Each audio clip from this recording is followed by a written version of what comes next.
Welcome back to the Trustedpreneur podcast. Today we are thrilled about the topic we're going to have today, and we're going to go to some of the questions that you've been sending in, and Madeline's going to pose them to me. And today our topics are going to be capacity, how to know what to look for in capacity models, when it's time to grow or when it's time to hire, and red flags to your profit. Let's get to work.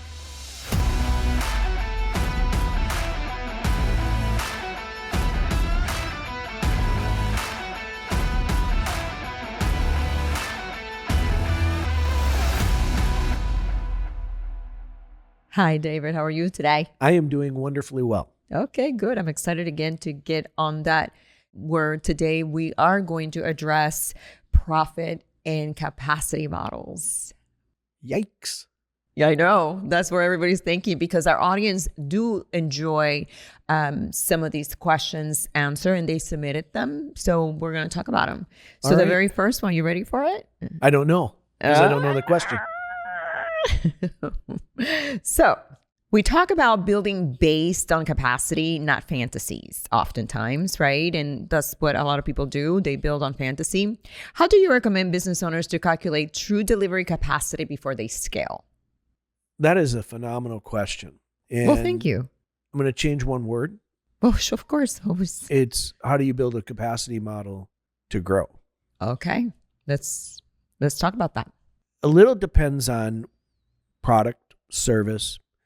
So if you're in more of a retail environment, right, you're going to look at it slightly different. You're going to look at hourly employees, right? And you're going to be looking at how much, because you can't really control absolute flow. Mm-hmm.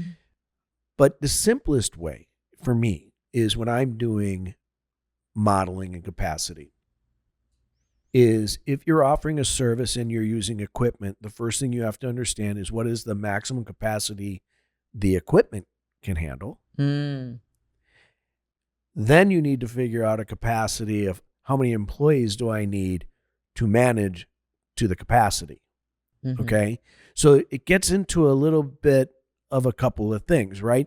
And if it's an online business, and you're giving advice or consulting or coaching, right? Now you're looking at, on that capacity, your time.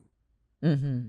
How much do you need to do before you need to hire somebody else? And what's a real capacity number based on how long you're setting up your sessions, right? So using the first scenario where you have, in fact, let's use a company we're involved in, right? So, Which one? well, let's use the Beam, right? Because the Beam has infrared. So that's a service business. It's a service business utilizing equipment, Right. That the So customer it could be applied. This could be applied for a med spa, which could be. yeah, because they are a service-based business that have equipment as well. Yes. Okay, so, So- let's just get in that. Yeah, in that Yeah. realm. So what I would look at is first, and again, people always look at this grandiose number, right? When you say grandiose number, what number are they looking at? They're looking at 100% of whatever somebody told them. When you're doing a capacity model, there's a lot of things that go into it, right? One, what is the true capacity of the equipment you're using? Two, how many people do you actually need to service that capacity? But to do that, you have to know how many hours of the day you're actually opening, how many hours over the overall week and month you're open, right? Because if you're open less, your capacity number moves, right? Even though you have capacity of the equipment can be used in, let's say they're in 30-minute blocks. In theory, if you're open 8 hours, right off the bat, somebody's going to say, well, my equipment can do 2 an hour. I have 5 of them.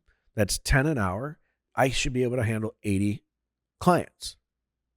Okay. Not really. Because if you're using equipment, that equipment has to be cleaned. It has to have other things, right? So now there's other things that go into your capacity modeling that you have to understand in order to just calculate it. So what most people do is they go to this 100%.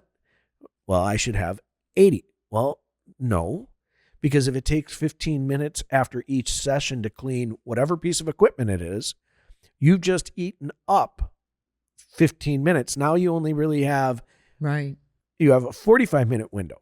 So now your capacity actually reduces almost in half. So I want to make sure that for the people that are listening, they understand, okay, so in a situation like that where there's saunas and there are X amount of saunas, right? Then now I have to allocate 15 minutes. Yeah, so really what you're they're open, 10 hours? Depending on the day, but let's just use let's just use 10 hours. Okay, so if 10 hours, their full capacity without cleaning would be 100. Right. Reality is that you're actually only getting 2 sessions every hour and a half maximum because you'd have to clean.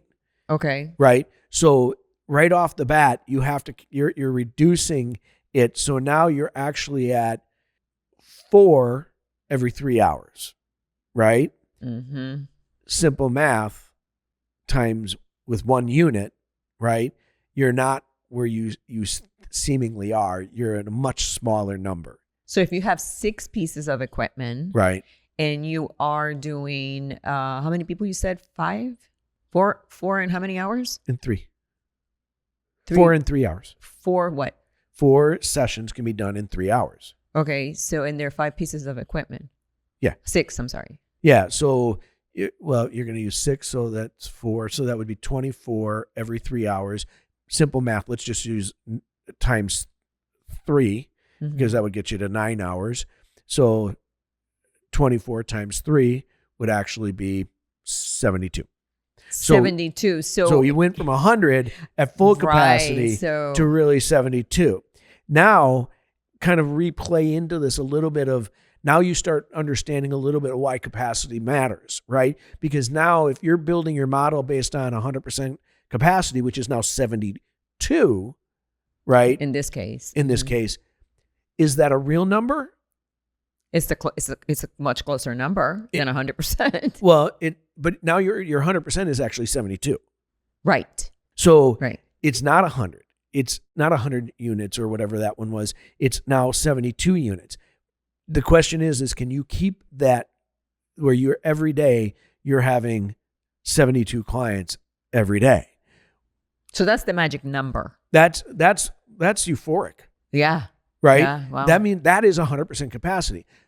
I always use a 70 to 80% number of my capacity.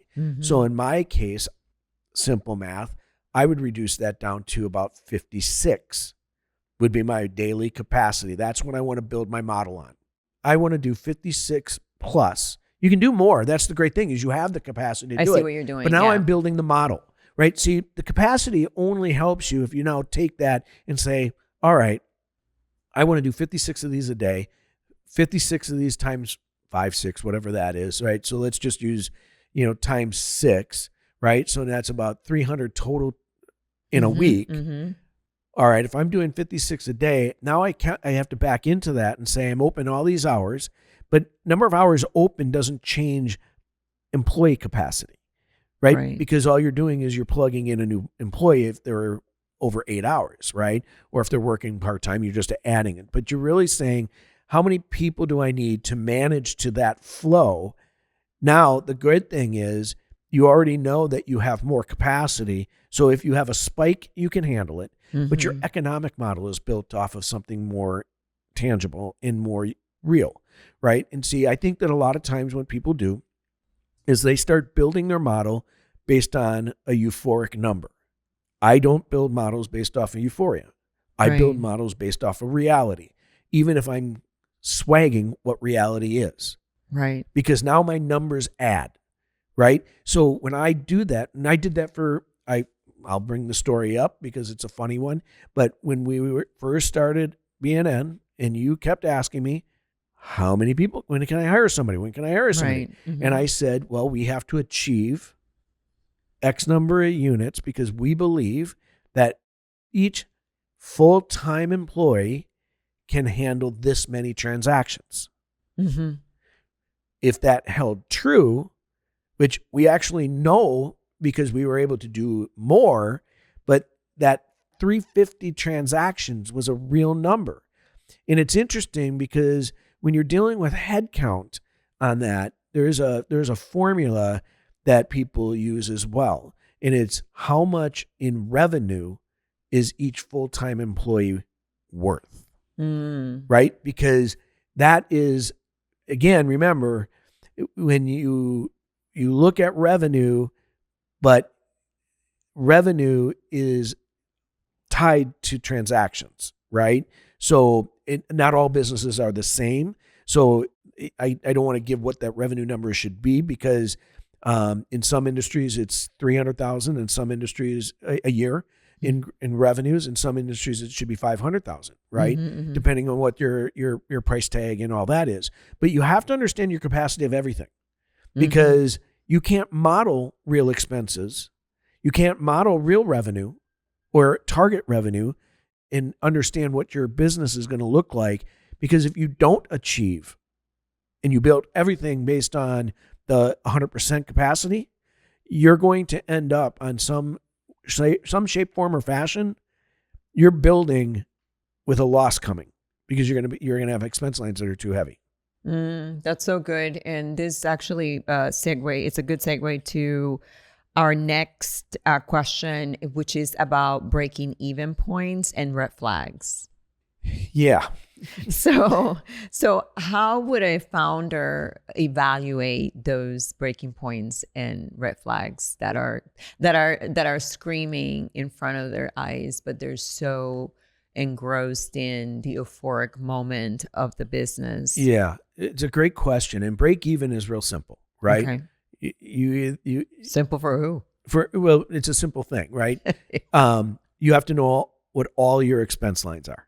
Yes. Okay. Which it goes back to that conversation that we had earlier about this person that you were helping, and right. all they care about was this, and they did not talk about the real expense lines right. that you were asking. So if you know your real expense lines, in the expense lines, the reason why business owners get told all the time they should do a monthly review of their financials.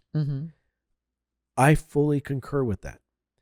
I try to teach business owners to look at snapshots on a weekly or biweekly basis because you can already see a trend on expenses, right? But the reason why the monthly is an important one, and so break even is add up all your expenses, and you either have revenue to cover all your expenses or you don't, right? And what a lot of people do when they get tight, they start putting things, and I'm a big believer in using other people's money. That's to start your business. That's to launch your business. When you start using other people's money, i.e. credit cards, line of credits, while those transactions are taken as an expense, usually up front, that payment is a cash flow killer.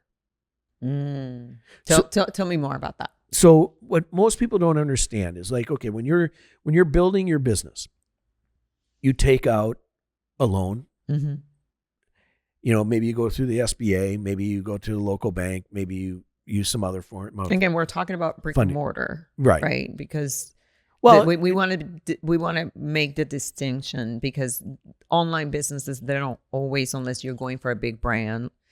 So we're going to focus on that. Yeah, and that's true. But I would just offer the following: is there are a lot of people that start small online businesses that go into debt for it. Right? So they may not be thinking loan. They may be thinking credit card. They may be thinking line of credit. They may be thinking other things, not the loan sizes that, when you're building a brick and mortar. But it was interesting. I was talking to a client and they said, I'm not making any money. And I said, well, let me see your numbers. And he didn't have a profit issue. He had a debt service issue because he had a cash flow issue when it ultimately was at. So what ended up Can you elaborate on that? Because that's a good point. So if you looked at his expenses, see, debt service isn't an expense. It's a cash flow. It's a negative to your cash flow. Okay, what is considered a debt service? Debt service is a loan payment, financing, credit card payments, right? Because from a business perspective, when you buy something utilizing a credit card, you take that expense at the same time you're buying it, all of it. If you're making payments, though, that's a cash flow. Oh, okay. Okay, so you can't take the expense, and I see this all the time, where people think, "Oh yeah, but that's an expense." Not technically. You've already taken the expense. This is the difference, and so why I'm saying this is this comes to your red flag issue. Right? If you start seeing that your cash flow is reducing, right? You have to look at a few things of where your cash flow is going. The first thing I look at is what expense do I have that is more than 10 or greater percent of my gross? It may be necessary, but it's the first one I want to look at to see if I can reduce or alter, right? Because that's a big number. Yeah. Right? So you want to look at that from a red flag perspective. Another thing a lot of businesses do online or traditional brick and mortar, they put an offer out there because they think it's going to increase their revenue. It may, but if you don't understand the expense line to that and what you're increasing your expenses to increase all those customers, right?